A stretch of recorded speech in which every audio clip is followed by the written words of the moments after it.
Alors, je suis content de vous retrouver là, pour cette nouvelle interview. Alors, on a décidé un peu d'interviewer un broker qui est un nouveau broker qui est nouveau venu, JFD Broker, et d'interviewer son responsable et le responsable pour la France. Son responsable Cyril Tabet et le responsable pour la France Marc Raffard, qui s'occupe des clients, de la clientèle commerciale, et donc d'essayer de un peu mieux les connaître, un peu mieux les situer, savoir d'où ils viennent, etc. Et puis en même temps de faire une série de questions-réponses avec vous, si toutes les questions qui vous passent par la tête, auxquelles vous voudriez sur lesquelles vous voudriez les interroger, seront les bienvenus. Alors on va commencer un peu, Alessandre, à lancer un peu le débat gentiment, pour essayer de savoir qui ils sont, d'où ils viennent, leur historique un peu, et puis tout de suite on enchaînera sur JFD Broker, et immédiatement, si vous avez des questions, n'hésitez pas à lever le doigt comme à l'école, et puis ou la main, et à ce moment-là, on vous donnera la parole et poser des questions très claires, très nettes. Alors, je suis content de vous recevoir Cyril et Marc, donc les deux responsables de JFD Broker et le grand patron de JFD Broker. Alors, Cyril, on aimerait, JFD Broker, on a entendu un peu parler parce qu'il y avait des interviews durant hier déjà, et puis ce matin, mais ce qu'on connaît moins, c'est d'où vous venez. Cyril Tabet, c'est qui ce gars-là? D'où il sort? Quel âge vous avez? Et Marc aussi, on le connaît un petit peu aussi, Marc, parce qu'il a fait une série en France, il était un petit peu souvent chez d'autres courtiers, etc. Donc on le connaît un peu, mais tous les deux, on aimerait un peu mieux vous situer. Quel âge vous avez? D'où vous sortez? Est-ce que vous avez des diplômes finance? Qu'est-ce qui vous a donné envie de vous intéresser à l'analyse technique, au trading, à la bourse en général? Pourquoi? Comment? Qu'est-ce qui a été le déclic initial? Cyril. Je te remercie, André. Bonjour à tous. Alors, d'abord, je vais résumer un petit peu ce que je fais avec JFD Brokers. Et pour ça, finalement, je vais retourner un petit peu dans le passé. Moi, j'ai 38 ans, bientôt 39. J'ai démarré en 1999 à Sophia Antipolis dans les télécoms. J'ai rencontré deux doctorants de l'INRIA qui travaillaient pour le World Wide Web Consortium, le W3C, sur des technologies d'optimisation du transfert de contenu sur Internet. Et donc à l'époque, la problématique était assez simple. Je sais qu'on n'est pas dans des problématiques financières, mais il y a un vrai point commun avec ce que je fais aujourd'hui. La problématique était que le réseau Internet, au niveau des câbles ou de l'infrastructure physique, ne supportait plus la croissance de l'Internet ou de l'usage qu'on en faisait. Donc on avait développé des technologies, disons, logicielles pour accélérer cette diffusion de contenu, et on permettait aux opérateurs télécoms comme France Télécom, British Telecom, AT&T de créer de la bande passante à valeur ajoutée. Donc aujourd'hui, ce que je fais avec JFD Brokers, c'est exactement la même chose. Pour résumer, je permets aux banques et aux marchés interbancaires de créer de la liquidité à valeur ajoutée. Je l'ai un petit peu expliqué dans les précédentes interviews, donc vous pourrez les voir, je pense, sur Vidéo Bourse, qui a couvert ces interviews. Mais pour résumer, j'expliquais que dans le marché du Forex, qui est le plus grand marché du monde à l'heure actuelle en termes de volume, la part des particuliers finalement, donc du marché retail, c'est le segment qui a connu la plus forte croissance au cours des dernières années. Donc en 2008, la part du marché retail, elle était de 2 à 5%. Aujourd'hui, on est plus dans les 10 à 20%. Donc vos trades à vous, même si elles sont un petit peu petites, elles représentent une somme conséquente sur ce marché-là. Les banques, à l'heure actuelle, elles font face à une problématique de shortage of liquidity. C'est comme ça qu'on dit en anglais, donc un manque de liquidité. Quand une banque sur le marché bancaire a un client qui lui dit « il me faut une position de 2 milliards sur l'euro-dollar », peut-être que sur le marché, le premier milliard est disponible, mais le second milliard ne sera pas disponible. Donc le premier peut être vendu à ce prix-là, à ce spread-là. Si une de ces banques arrive à sourcer de la liquidité ailleurs, là où les autres ne peuvent pas, elle va pouvoir, ce qui est rare et cher, donc elle va pouvoir faire passer le second milliard à ce prix-là. Donc là, on parle de liquidité à valeur ajoutée. Cette liquidité-là, on la trouve sur le marché des particuliers aujourd'hui. Et la vraie problématique des banques, c'est qu'elles n'ont pas accès à ce marché-là. C'est-à-dire que cette industrie a été conçue à une époque, disons, elle est née à une époque, il y a peut-être 20 ou 15 ans, où la technologie n'était pas suffisante pour permettre aux banques de se connecter à vos ordres. C'était trop petit, tout était fait manuellement, donc il n'y avait pas suffisamment de technologie pour permettre ça. Aujourd'hui, c'est possible, et les banques, elles cherchent en fait à capturer cette liquidité-là. Donc moi, j'ai positionné JFD dans ce sens-là.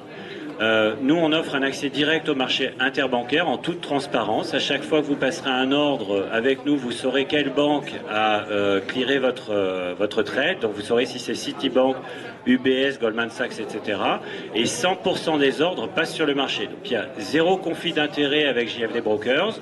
Vous entrez directement en contrat avec le marché interbancaire.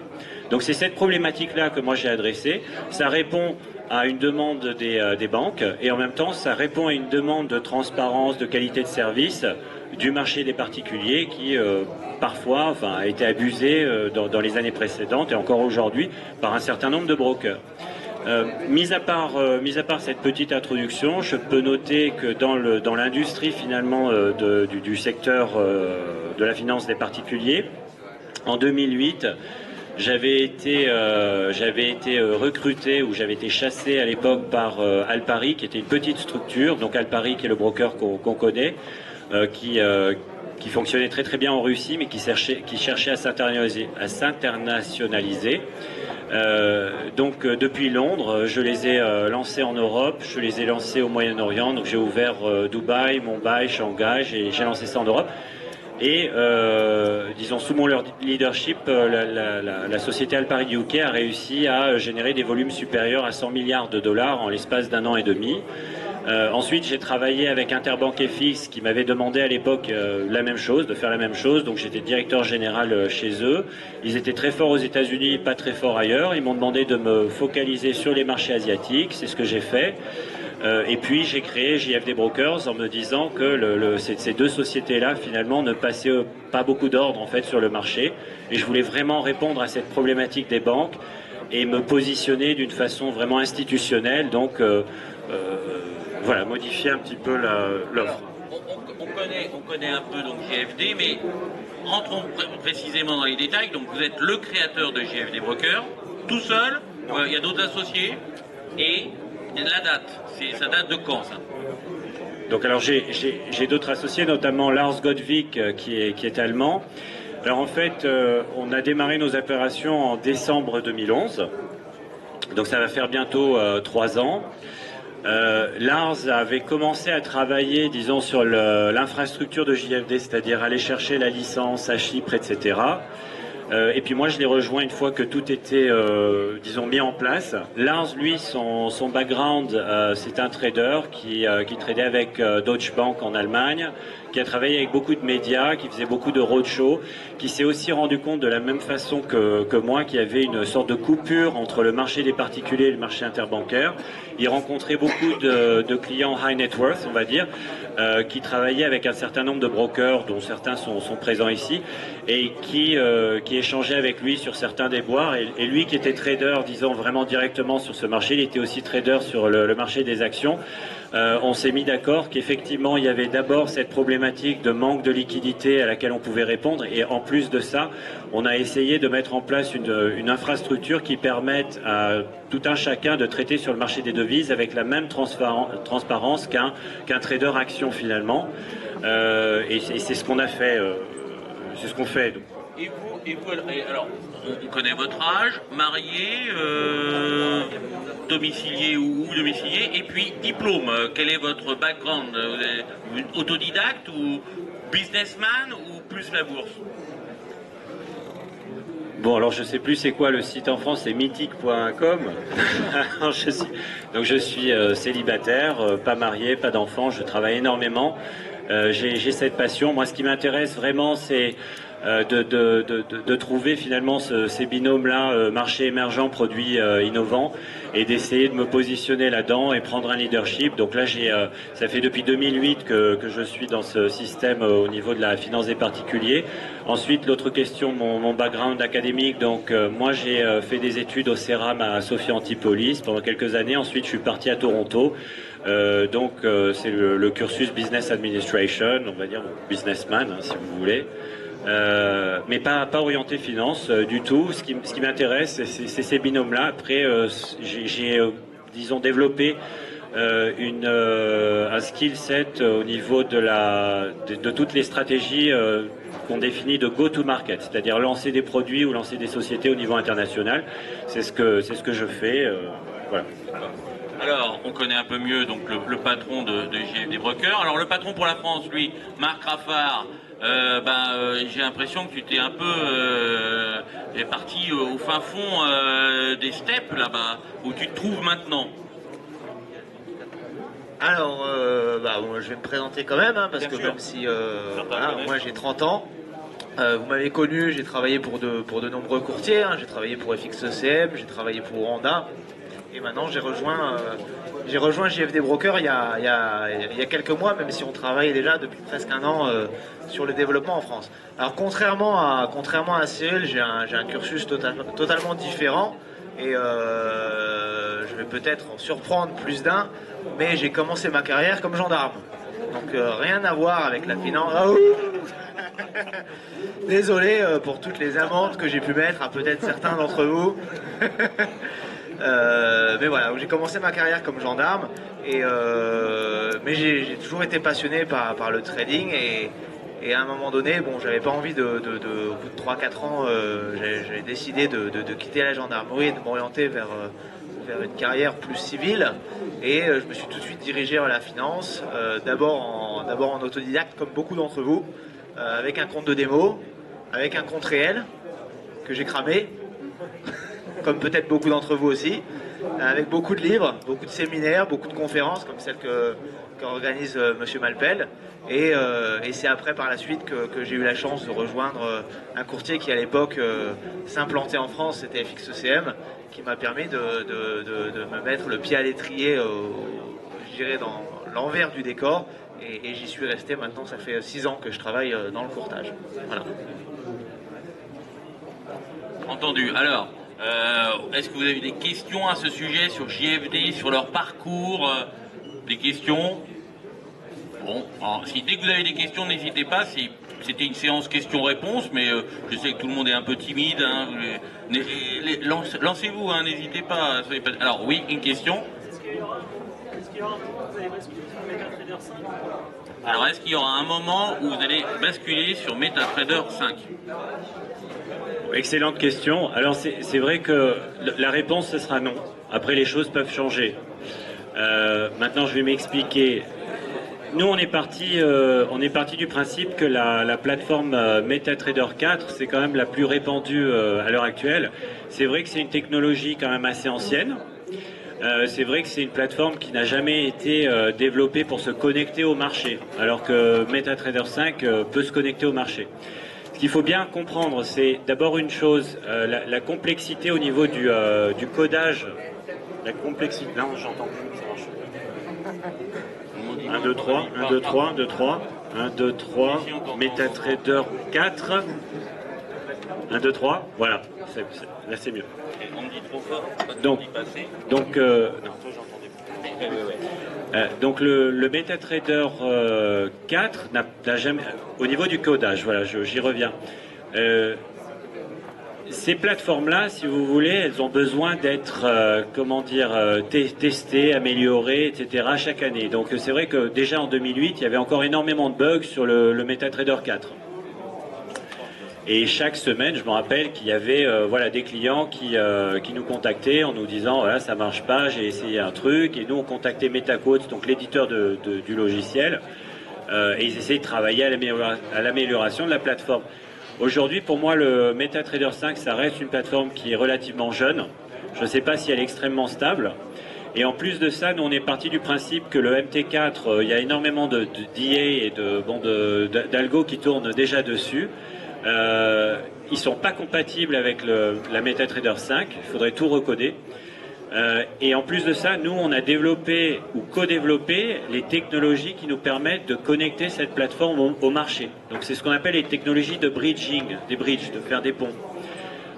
En l'occurrence, là, on a ajouté, on a 9 classes d'actifs sur le MetaTrader 4. On est les seuls courtiers à faire ça. Au niveau des CFD actions et ETF, on a un mode DMA, c'est-à-dire que quand vous passez un ordre, il est enregistré sur les places boursières. On a développé un Smart Order Router qui va permettre finalement de trouver la liquidité là où elle est. Donc on pense qu'on a une solution qui est extrêmement stable, qui est connectée au marché de façon transparente et qui offre une diversité quand même assez importante au niveau de la couverture des marchés. Donc la prochaine plateforme, parce qu'il y en aura toujours une, normalement elle est censée sortir au premier trimestre de l'année prochaine. Donc là je fais une petite annonce. Ça sera une plateforme en fait qui est vraiment plus institutionnelle que la MetaTrader, qui s'adresse vraiment à un marché retail, on va dire. Et là, c'est une plateforme qui a été déployée, par exemple, par certaines banques, notamment les plus grandes banques allemandes. Et sur certains desks, elle remplace le terminal Bloomberg. Donc nous, on veut vraiment, si vous voulez, conserver la MetaTrader pour avoir une porte d'entrée pour quiconque pouvoir quand même se confronter au marché dans des conditions optimales. Et ensuite, pour les clients plus exigeants, leur fournir un outil vraiment institutionnel avec beaucoup plus de classes de produits, des futures, etc. Et continuer à développer notre offre dans ce sens. Parfait. D'autres questions? Alors c'est moi qui vais... Ah, oui, oui. Vous parlez de brokers, notamment FXLM, etc. Et c'est des brokers français qui donnent des conseils en termes de principes de recherche, etc. Est-ce que c'est votre cas aujourd'hui chez GMD? Est-ce que vous donnez... Donc il y a d'autres brokers dont on parlait tout à l'heure. Est-ce que... D'accord. Et est-ce que JFD donne des conseils aux particuliers via son site et de recherche? Est-ce qu'il procède à une recherche? Voilà, donc en l'occurrence oui, on a une page donc pour l'instant qui est intégrée au site web et qui est assez complète, c'est JFD Research. C'est disponible en anglais, pas encore en français. Donc on a de l'analyse technique, de l'analyse fondamentale, on a du daily, des news quotidiennes, on a aussi des rapports mensuels, je crois, et hebdomadaires. Et en fait, on couvre l'ensemble des classes d'actifs qu'on offre. Donc c'est assez complet. Et on continue à travailler au développement de cette offre. Enfin, on a déjà des choses qui sont assez intéressantes en anglais. D'autres questions? Alors, c'est moi qui vais vous poser une question à Cyril et à Marc, ou à Marc par exemple. Alors, moi j'aime bien aussi avoir des petites anecdotes. Une anecdote, est-ce que tu as eu des choses dans ta petite carrière encore, tu es encore jeune, carrière en bourse, qu'est-ce que tu as eu des choses qui t'ont resté un peu baba? Pas forcément des grosses pertes, pas forcément des gros gains, mais des choses, enfin, ce que tu veux, mais qui dit, ah là j'étais assez surpris de voir ce truc-là, cette chose-là qui s'est produite alors que tu commençais à trader. Alors là, si tu lances ce sujet-là, une demi-heure ne va pas suffire, hein, André. La meilleure anecdote. Écoute, André, j'ai beaucoup d'anecdotes, beaucoup, malheureusement, parfois de très tristes expériences. Et celle qui m'a peut-être le plus marqué, c'était à l'époque où je travaillais chez FXECM. Et une dame est venue nous voir, on était à l'époque au boulevard Haussmann. Et une dame est venue me voir en me demandant de retirer les fonds du compte que son mari avait ouvert. Alors malheureusement je ne pouvais pas, enfin c'était un compte au nom de son mari, donc je ne pouvais pas faire grand chose. Cette dame avait insisté énormément en me disant que le compte avait été crédité depuis un compte bancaire qui était un compte joint. Donc c'était un cas un petit peu délicat. Et donc j'ai contacté Londres, la compliance à Londres, et je leur ai demandé qu'est-ce que je peux faire. Ils m'ont dit en aucun cas on pourra effectuer un retrait, mais par contre donne-lui les informations oralement, tu lui dis ce qu'il y a sur le compte. Et c'était un compte de 200 000 €, donc un compte plutôt important.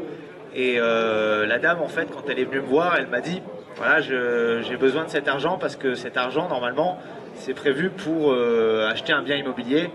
j'en ai besoin la semaine prochaine. On va chez le notaire et voilà, je voudrais donc récupérer cet argent. Il se trouve qu'elle m'a expliqué un petit peu son histoire. Donc ils avaient vendu un bien immobilier pour en racheter un, a priori un petit peu plus grand, avec un crédit supplémentaire. Et donc son mari a eu la mauvaise idée, peut-être en écoutant un petit peu trop les publicités qui disent que le trading est facile, de mettre son argent sur le Forex et peut-être de réduire, en gagnant un petit peu d'argent pendant quelques semaines, de réduire le montant du crédit qu'ils avaient besoin de souscrire pour acheter leurs biens. Et en fait, donc elle est venue me voir et j'ai édité donc un rapport de compte, un relevé de compte. Et là, je voyais 12 000 euros sur le compte. Et là, non seulement j'ai été très surpris, mais ça a été très difficile pour moi de lui annoncer, de lui annoncer la perte. Et donc il a fallu que je lui annonce, donc évidemment une crise de larmes, un divorce que j'ai vécu en live, puisqu'elle a tout de suite appelé son mari pour lui dire que c'était fini. Et donc voilà, une situation vraiment tout à fait catastrophique. Et cette pauvre dame m'a dit, est-ce qu'on peut retirer au moins les 12 000 euros Malheureusement, il y avait des pertes latentes, donc en fait, en réalité, si on comptait les pertes latentes, il ne restait que 3 ou 4 000 euros, je crois, sur le compte. Une situation vraiment catastrophique, de désespoir. Et ça m'a beaucoup marqué parce que... En combien de temps? Donc 200 000 en quelques semaines, parce que la personne... 200 000 à 12 000. En fait, ce qui s'est passé, c'est que la personne a commencé à générer des profits, comme ce qui se passe souvent, hein. Je ne sais pas si vous l'avez constaté, il y a la chance du débutant. Et il gagnait 18 000 euros par jour. Donc il a annoncé à sa femme qu'il faisait des gains mirobolants. Voilà. Et en fait, effectivement, j'ai vu le relevé de compte. Il est passé effectivement de 200 à 320, je crois, de mémoire, 320 000 euros. Et c'est ensuite que le compte s'est complètement... en combien de temps tout ça en moins d'un mois. En moins d'un mois. Donc une situation vraiment... Alors, ça c'est la morale. La morale, c'est que, comme tous les courtiers sérieux devraient vous le dire normalement, on n'investit jamais de l'argent sur les marchés financiers qu'on ne peut pas se permettre de perdre. En l'occurrence, là, il s'agissait bien évidemment d'argent que ce couple ne pouvait pas se permettre de perdre, puisque c'était pour acheter leur résidence principale. Donc je le dis, je le répète, je l'ai dit ce matin, le trading c'est une activité risquée, extrêmement difficile, qui normalement est réservée aux professionnels. Vous pouvez, en vous formant... Et avec des efforts et avec de la patience, apprendre ce métier, mais ne croyez pas, comme certains bandeaux publicitaires peuvent le dire, que demain vous serez des traders professionnels en ouvrant un compte avec 5 000 euros. Voilà, c'était le message que je passais ce matin et que je répète. Bon, on aura noté quand même que FXM est un courtier sérieux et qu'il donne aussi des cours et des formations, il fait aussi des journées, donc il essaye aussi d'être pédagogue. C'est un peu, mais cette difficulté, c'est de faire toujours très attention. La bourse, ce n'est pas un jeu facile, c'est pas l'argent en dormant, et faire très attention. On est d'accord. Ça, c'était une mauvaise anecdote. Une bonne anecdote, Cyril? Bon, je peux penser, par exemple, il y a juste quelques semaines. Encore une fois, on va penser que c'est biaisé, mais pas du tout. Hein. Moi, je n'ai pas au courant de... Donc je rencontrais le régulateur parce que j'avais 2-3 questions à poser, notamment par rapport à la France. Et en fait, donc en arrivant, c'est vrai que nous, on a un modèle qui est quand même assez différent de l'ensemble des courtiers. On est juste agent, hein, comme on dit. On ne fait pas de marché, donc il n'y a aucun conflit d'intérêt.